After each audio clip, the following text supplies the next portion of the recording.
ప్రతి అక్షరం ప్రజల పక్షం. HR9 న్యూస్ టీవీకి స్వాగతం, సుస్వాగతం. పేదల పెన్నిధి, బడుగు బలహీన వర్గాల ఆశా జ్యోతి, దివంగత ముఖ్యమంత్రి వైఎస్ రాజశేఖర్ రెడ్డి 15వ వర్ధంతి సందర్భంగా మడకశిర పట్టణంలోని వైఎస్ఆర్సీపీ ఆధ్వర్యంలో ప్రజా ప్రతినిధులు, నాయకులు, కార్యకర్తలు, అభిమానులతో కలిసి వైఎస్ఆర్ విగ్రహానికి పాలాభిషేకం చేసి పూలమాలలు వేసి ఘనంగా నివాళులు అర్పించారు. ఈ కార్యక్రమంలో వైఎస్ఆర్సీపీ సమన్వయకర్త ఈరలక్కప్ప, మాజీ ఎమ్మెల్యే వైటీ ప్రభాకర్ రెడ్డి, ఏడీసీసీ బ్యాంకు మాజీ ఉపాధ్యక్షులు ఆనందంగా రెడ్డి మరియు ఎంపీపీ మరియు వైస్ ఎంపీపీ, మున్సిపల్ చైర్పర్సన్, కౌన్సిలర్లు, గ్రామ పంచాయతీ సర్పంచ్లు, రాష్ట్ర, జిల్లా అనుబంధ కమిటీ, పార్టీ ముఖ్య నాయకులు ఈ కార్యక్రమానికి విచ్చేసి విజయవంతం చేశారు. HR9 news Madakasira reporter Eshwar.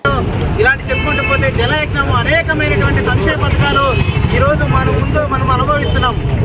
కేవలం భారతదేశంలోనే ఏ ముఖ్యమంత్రి కూడా చేయనటువంటి విధంగా రాజశేఖర రెడ్డి గారు గొప్ప నిర్ణయం తీసుకోవడం బట్టే ఈ రాష్ట్రం అందరూ సుభిక్షంగా, సంతోషంగా ఈరోజు ఆయన ప్రవేశపెట్టినటువంటి సంక్షేమ పథకాలు అనుభవిస్తూ మనమందరూ హాయిగా జీవిస్తున్నామంటే అది కేవలం ఆ ఘనత స్వర్గీయ రాజశేఖర రెడ్డి గారికి దక్కుతుందని చెప్పి తెలియజేస్తూ ఈ అవకాశం కల్పించినటువంటి మీ అందరికీ ధన్యవాదాలు తెలుపుకుంటూ సెలవు తీసుకుంటున్నాం.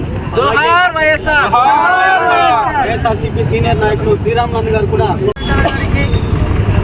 డిప్యూటీసీ గారికి, వైస్ ఎంపీపీ గారికి, ఈ మున్సిపాలిటీ కౌన్సిలర్లకు, ఈ మండలం నుంచి వచ్చేసినటువంటి సర్పంచులకు, ఎంపీటీసీలకు, అనుబంధ సంఘాల వారికి, పూర్వ ప్రముఖులకు, పత్రికా విలేకరులకందరికీ నా యొక్క నమస్కారాలు తెలియజేస్తున్నాను. ఈరోజు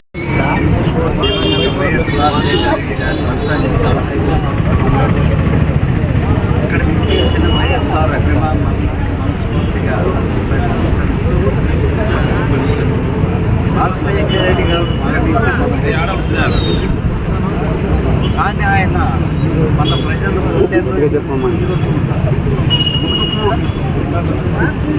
ఈ 15వ వర్ధంతి చెప్పారు. ఆయన చనిపోయి 15 ఏళ్ళైనా